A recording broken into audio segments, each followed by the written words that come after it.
ఏమో ఏం చేస్తున్నావు? ఏంటి మరి పరిస్థితి? రాష్ట్రంలో పేద ప్రజలు ఎవరు బతకలేకపోతున్నారు? రోజు రోజు పెట్రోల్ ఛార్జీలు గవర్నమెంట్ బాదురే కార్యక్రమం చేస్తా ఉందంటగా.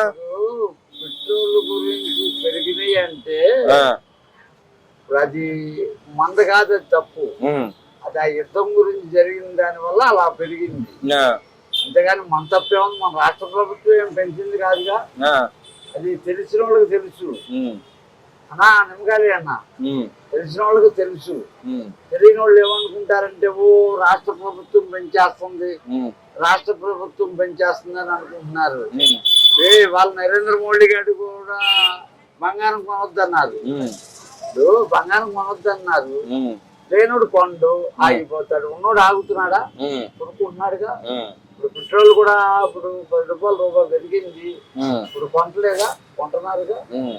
అంటే పేద ప్రజల మీద భారం వేస్తుంది, తగ్గించు కదా అని అడుగుతున్నారు. భారం ఏముందండి? ఇప్పుడు 200 రూపాయలు టమాటా కేజీ అంటే లైన్ లో నుంచొని కొన్నారు. 200 రూపాయలు టమాటా కేజీ అంటే లైన్ లో నుంచొని కొన్నారు. వద్దని అనుకోలేదు. అది భారం ఎందుకు అవుతుంది? కడుపుకు తినేది మనిషి రథం మీద తిరిగేది రెండు ఒకటే, భారాలు అమ్మవాయి. ఇప్పుడు ప్రభుత్వానికి సంబంధం లేదండి. ఇంత పెరిగింది, 2000 పెంచాడు. సొన్నం వేసాను అన్నాడు, బోర్ వేసాను అన్నాడు, 2000 పెంచాడు. వద్దంటే ఎవరికి నష్టం? ఎత్తుకున్నోడికే నష్టం. ఇల్లు ఎత్తుక్కోవాలిగా. అంటే ఇక్కడ మేము ఉన్నప్పుడు తగ్గించేసి ఈ గవర్నమెంట్ ఎవరున్నా చేసే పాలనలో ఇప్పుడు ఆయన పాలన చేస్తున్నాడు ఈ రాష్ట్ర ప్రభుత్వాన్ని. వాళ్ళ గవర్నమెంట్ ఆయనే. ఇప్పుడు పెంచేయాలంటే పెంచేయవచ్చు, అన్ని వరుస పెట్టి అన్ని పెంచవచ్చు. అది అక్కడ యుద్ధం జరుగుతుంది కనుక అది మనకి ఇక్కడికి రావటం కొద్దిగా ఇబ్బంది కనుక దానివల్ల రేట్లు పెరిగినాయి తప్ప దాన్ని అనుకోవటం ఏం లేదండి. చంద్రబాబు పెన్షన్ రేట్లు అయితే కళ్ళకి కనపడిపోద్ది వైట్ పేపర్. అంటే మరి ఆయన చెబుతా ఉన్నాడు, వాళ్ళ చెల్లెలు కూడా అంటా ఉంది. నేను వచ్చి గతంలో చెల్లెలే అంటే ఏమంటుంది కదా, గతంలో నువ్వు ఏదైతే పెంచావో అది తగ్గిలేదు కానీ ఇప్పుడు వచ్చి ఈ గవర్నమెంట్ తిడుతున్నావు అని చెప్పి తిడుతుంది కదా. అవి ఉట్టు మాట్లాడి ఇప్పుడు జగను చెల్లెలు, అక్కడేమో ఆవిడ ఆయన, వీళ్ళందరూ ఒకటే బ్యాచ్ చేయండి ఊరినే. ఇప్పుడు తెలంగాణలో కేసీఆర్ కి సీట్లు దగ్గర అనుకో, 1.60 ఇవిడికి వచ్చింది అనుకో ఆయన కలపటాకి. అంతేగాని బాబు మీద అన్న మీద ప్రేమ లేక కాదు, విడిపోయింది. అంటే మరి బహిరంగ తిడుతుందిగా, సొంత అన్నని తండ్రిని ఇటు పక్క జగన్మోహన్ తిడతా ఉందిగా. పైకి తిడుతూ ఉంటారండి సోయింగ్లు. ఓట్ల కోసం పాటలు అంటావా? ఏమీ లేదు సోయింగ్లు. ప్రభుత్వం రేట్లు పెంచుతుందంటే గవర్నమెంట్ పెంచితే అప్పుడు బాధపడాలి. అక్కడ యుద్ధం జరుగుతుంది, మనకు రావాల్సిన వనరులు ఆగిపోతున్నాయి, దాని వల్ల డిమాండ్ పెరిగింది అంతే. అంటే ఇక్కడ ఇప్పుడు తెలంగాణ చూసుకున్నాం, మొన్న కవిత కూడా మాట్లాడుతా అంటా ఉంది చంద్రబాబు అరెస్ట్ చేయడం తప్పు అని చెప్పి మాట్లాడుతుంది. నిజంగానే అరెస్ట్ చేయడం తప్పని రియలైజ్ అయిందంటావా? తప్పే కదండి మరి. ఇప్పుడు తప్పు చేసినోడికి శిక్ష ఎలాగా దాని పని అది చేసుకుపోద్ది చట్టం. ఇప్పుడు చట్టాన్ని కావాలని ఇప్పుడు ఏ నాయకుడైనా ఏం చేస్తున్నాడు? ఇప్పుడు అధికారంలోకి వచ్చాక ఈసీని పెట్టుకుంటారు, ఈడీని పెట్టుకున్నాడు. నరేంద్ర మోడీ గారు పెట్టుకుంది ఏంటి? ED, EC. ఇప్పుడు ఇక్కడ కూడా అంతే. ముందు రాకముందు సీఎం ఎవరైతే వాళ్ళు ముందు పోలీసులను దగ్గర పెట్టేసుకుంటారు. ఎందుకంటే వీళ్ళ పనులు సాగాలి. అది మంచి అవుద్దో చెడు అవుద్దో తెలియదు కానీ వీళ్ళ పనులు సాగాలంటే పోలీసులను అడ్డు పెట్టుకోవాలి. లా అండ్ ఆర్డర్ చేతిలో తీసుకుంటున్నారు వీళ్ళే. గవర్నమెంట్ లా అండ్ ఆర్డర్ కూడా లేదు రాష్ట్రంలో అని చెప్పి చంద్రబాబు ఆ పనులు చేయడం. లా అండ్ ఆర్డర్ చంద్రబాబు తీసుకునే లెక్క అయితే ఆయన ముఖ్యమంత్రిగా ప్రమాణం చేసినమ్మంటే జగన్ అరెస్ట్ చేయాలి కదా. అంటే మీరే అంటారు పోలీసులు చేతిలో పెట్టుకుంటారని చెప్పి అంటారు. దేనికోసం పెట్టుకుంటాడు అంటావు? ఆయన ఏమీ లేదు, ఉన్న పవరు. ఆయన ఇప్పుడు సెక్యూరిటీ కూడా తగ్గించేసుకున్నారుగా. మరి దాన్ని కూడా విమర్శిస్తున్నారుగా. మీ పేరుకే చెబుతున్నారు, మీ కొడుకు కానీ నువ్వు కానీ విదేశాలకు కానీ ఫ్లైట్లు వేసుకొని తిరుగుతున్నా చెబుతున్నాడుగా. మరి ఆయనే తిరిగాడుగా. ఆయన అయితే 66 సార్లు తిరిగాడు ఫ్లైట్ వేసుకొని. కూతురు లేరికి బద్దాకి వెళ్ళాడు, 2 కూతురు లేరికి జగన్ బాబు. ఆయన కళ్ళేం లేదండి. నెక్స్ట్ గవర్నమెంట్ అంటే మరి సేవ్ చేస్తుంది, గవర్నమెంట్ సేవ్ చేస్తా సేవ్ చేయట్లేదా? సేవ్ చేస్తున్నట్టే కదండి. కళ్ళ ముందు పరిశ్రమలు తయారవుతున్నాయి, పెట్టుబడులు వస్తున్నాయి, వనరులు వస్తున్నాయి, రాష్ట్రం అభివృద్ధి చెందుతుంది. తెలిసినాడు ఎవడో మాట్లాడుతూ. అంటే ఈ రోజు కూడా అంటున్నాడు కానీ అభివృద్ధి ఏం జరగట్లేదు, నేను ఉంటేనే అభివృద్ధి జరిగింది, నేను పట్టణం ఆయన బాగా శిక్షణ నొక్కాడండి. ఆయన బోరు బాబులకి బాగా శిక్షణ నొక్కేవాడు.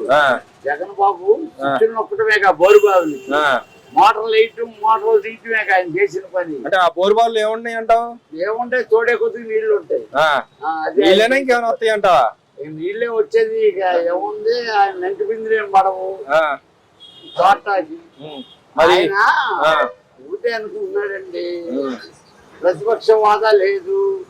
పోనీ పులివెందుల ఎమ్మెల్యేగా గద్దిస్తున్నావా?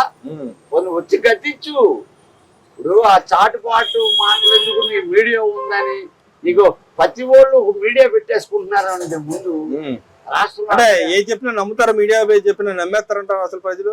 నమ్ముతారు కదండి ప్రజలు. ఇప్పుడు ప్రజలు నమ్ముతారు, పెట్టుకోండి. అంటే ఇక్కడ చూసుకుంటే గవర్నమెంట్ అంటే మేము పని చేస్తామని చెప్తుంది, వాళ్ళని చేయట్లేదని చెప్తారు.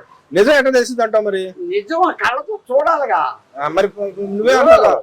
ఇప్పుడు నేను అంటున్నానండి, రాజధాని నగరంలో పనులు సాగుతున్నాయా లేదా అని నువ్వు చూడొచ్చి. జగన్ బాబుకి అర్హత ఉందిగా. అంటే టీవీలో చూపిస్తే అయిపోద్ది కదా. అలా కాదండి, ఆయనకి అర్హత ఉంది. నీ బెల్ట్ 11 మంది ఉన్నారు కదా నీతో కలిపి, 11 మంది ఒక బస్సు ఒక టాక్సీలో 2 వేసుకొని వెళ్ళి తిరగండి, తిరిగి కళ్ళతో చూడండి, అవుతుందా అవ్వట్లేదా? ఇప్పుడు అక్కడ భవన నిర్మాణ కార్మికులు చేస్తున్నారా లేదా అనేది నువ్వు చూసి స్టేట్మెంట్. ఆయన దోచుకోవడానికే జరుగుతుందని రోజు చెబుతా ఉన్నారు వాళ్ళు. దోచుకుంటే రేపు నువ్వు తీ బయటికి, రేపు నువ్వు గెలిస్తే దిగివాయా, నువ్వు గెలిచేది లేదు చచ్చేది. మరి ఈ రోజు ఏంది లోకేష్ పెట్రోల్ ఛార్జీలు కూడా పెంచి ఆయన దోచుకోవడానికే చూస్తున్నారంట కదా. దాంట్లో కూడా లేదు, అది ఇప్పుడు అక్కడ యుద్ధం జరుగుతుంది కనుక ఆ పెట్రోల్ ధర పెరిగింది కనుక ఎవ్వరు ధర్నాలు బంధులు చేయట్లా.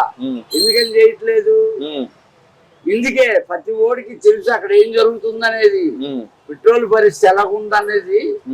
ఇక్కడ బైక్ ఉన్న 2 వీలర్ 4 వీలర్ 3 వీలర్ ఉన్నోళ్ళకల్లా తెలుసు ఎందుకు పెరిగింది పెట్రోల్ ధర అనేది. మరి ఇక్కడ చూసుకుంటే లోకేష్ గారు చిన్న అంబటి రాంబాబు మాట్లాడుతాడు లోకేష్ గారి గురించి. చిన్నప్పుడు ఆయన బారసాలప్పుడు ఆయన డబ్బు మీద పడ్డాడు కాబట్టి డబ్బు అని తిరుగుతున్నా, డబ్బు లాక్కోవడానికి చూస్తాడు జనాల దగ్గర అని చెప్పి మాట్లాడుతున్నాడు కదా. ఇప్పుడు చిన్నప్పుడు డబ్బు మీద పడ్డాడు ఆయన. ఇప్పుడు 4 పెడతారండి, బంగారం, ఎండి, డబ్బు, పుస్తకం, పెన్ను, ఇవన్నీ వరుసలో పెడతారు. ఆ బాల కార్మికుడు దేవుడితో సమానం. ఇప్పుడు పసిపిల్లోడు దేవుడితో సమానం.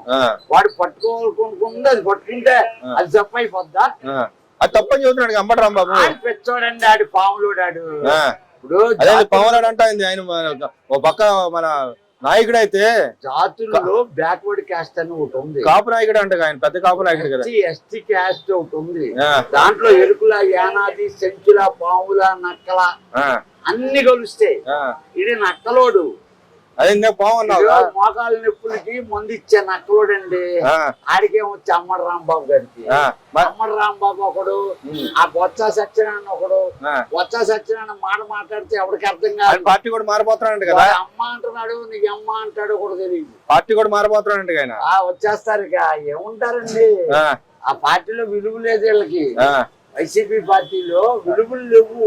అదేండి ఇప్పుడు పార్టీ అంటే కదా. అది ఏమీ లేదు. వాళ్ళ నాయకుడికి ఒక మీటింగ్ అనేది తెలియదు. ఓ జనరల్ బాడీ మీటింగ్ చేసి ఈ పార్టీ వాళ్ళు 151 మంది ఉన్నారు, కూర్చోబెట్టి మాట్లాడగలుగుతున్న వాళ్ళు చేస్తున్నాడు కదా. పని చేస్తున్నాడు. ఏమీ లేదు. ఫామ్ హౌస్ లో కూర్చొని చక్కగా వీడియోలు ఆడుకుంటున్నాడు.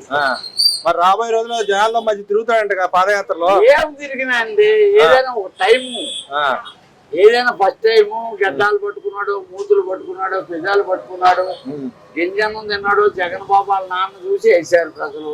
ఎందుకంటే వాళ్ళ నాన్న కొంచెం మంచి పనులు చేశాడు, దానికి వాళ్ళ నాన్న చూసి ఆయన వేశారు. ఇప్పుడు రెండోసారి నన్ను చూసి వేయండి అంటే ఎక్కడ వస్తారు?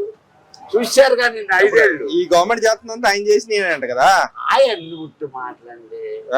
ఏమండి, కడుపు నా పెళ్ళానికి వస్తే నేను మా అమ్మ బాబు శ్రీమంతం చేస్తాను కానీ పట్టిన రోజులు చేయరుగా. అదేంటి ఇప్పుడు సీమంతం ఇల్లు చేసుకుంటారా అంటే? అంతేగా మరి. మేము చేసి పెడుతుంటే ఇప్పుడు ఈ రోజు ప్రజలకి మేము మంచి చేసి పెడుతుంటే ఆయన ఏమో ఇది నాది, అది నాది, అది నేను చేసా, ఇది నేను చేసి అంటాడు. చేస్తే నీకు వంశం ఉండేదిగా, నీకు వంశమే లేదు. ఇద్దరు ఆడపిల్లలను పెట్టుకొని ముందు వాళ్ళని పంపించమని. అదే అలా అంటావు. ఆయన అయితే ఆ ఇద్దరు ఆడపిల్లల్ని చక్కగా పంపిస్తే ఆయన మంచోడు అవుతాడు. మరి మరి ఈ రోజు చూస్తే ఏదైతే గవర్నమెంట్ లో ఉన్న చంద్రబాబు నాయుడు పేద ప్రజల దగ్గరికి వెళ్తా ఉన్నాడు, అది కూడా తప్పు అన్నట్టుగా మాట్లాడుతున్నాడు. నిన్న మత్స్యకారుల దగ్గరికి వెళ్ళినా కూడా మోసం చేస్తా ఉన్నాడు చంద్రబాబు. మోసాలకి పెద్ద నాయకుడు అని చెప్తా ఉన్నాడు. చంద్రబాబు చేసే తప్పు ఉంటుందండి, అదే అన్ని ఆయన్ని అనలేము. ఒక తప్పు ఏం చేస్తాడంటే చంద్రబాబు గారు హైటెక్ బాబు అనిపించుకుంటున్నాడు, పేదోళ్ళ రాజకీయ నాయకుడు అనిపించుకోవట్లే ఆయన కూడా. ఎందుకంటే వెళ్తున్నాడు పేదల దగ్గరికి వెళ్తున్నాడు కదా, వెళ్తాం వేరు, ఇళ్లలోకి వెళ్ళి గింజలను తింటాం వేరు. ఇవాళ భవన నిర్మాణ కార్మికులు ఉన్నారండి, ఈ రోజు ఎండలకు అలమటించి పనులకు వెళ్ళలేకపోతున్నారు. భవన నిర్మాణ కార్మికులు అంటే 125 మంది మేస్త్రుల దగ్గర పనిచేసే వాళ్ళు ఉన్నారు, ఇవాళ తిండికి అలమటించిపోతున్నారు. అన్న క్యాంటీన్ పెట్టాడు అలాంటి వాళ్ళ కోసం కూడా. అన్న క్యాంటీన్ లో భార్య పిల్లలు వేసుకుని ఎవడొచ్చి తింటాడండి, ఎవడో పిల్లలు లేనుడు తింటాడు, భార్య పిల్లలు ఉన్నోడు రాలేడు. మరి ఏం చేయాలంటే వాళ్ళ కోసం? ఇప్పుడు భవన నిర్మాణ కార్మికులకి ఇవాళ నీకు కేంద్ర ప్రభుత్వం ఇస్తుంది, రాజధాని నగరానికి ఇస్తుంది, ఈ రోజు పోలారానికి ఇస్తుంది, కొన్ని ఫ్యాక్టరీలు పెట్టమని ఇస్తుంది నిధులు. అందులో కొంత తీసి వాళ్ళకి ఇవాళ చంద్రబాబు దేవుడు అయిపోతాడు. చంద్రబాబు కొన్ని తప్పులు చేస్తున్నాడు, ఏంటంటే పద్దాక 6 వెహికల్ 4 వెహికల్ భవనంలో హైటెక్లు టెక్నాలజీలు అంటున్నాడు, కానీ పేదోడని రాదు. ఆ గుడిసెలో తినేటప్పుడు ఈ పేదోడికి జీవన ఉపాధి నేనే అని చెప్పు అంటలేదు. అది తప్పు. అంటే ఇస్తున్నాడు ఆయన పథకాలు ఇస్తున్నాడు అందరికి, సంక్షేమ పథకాలు అందుబాటుకు రావాలండి.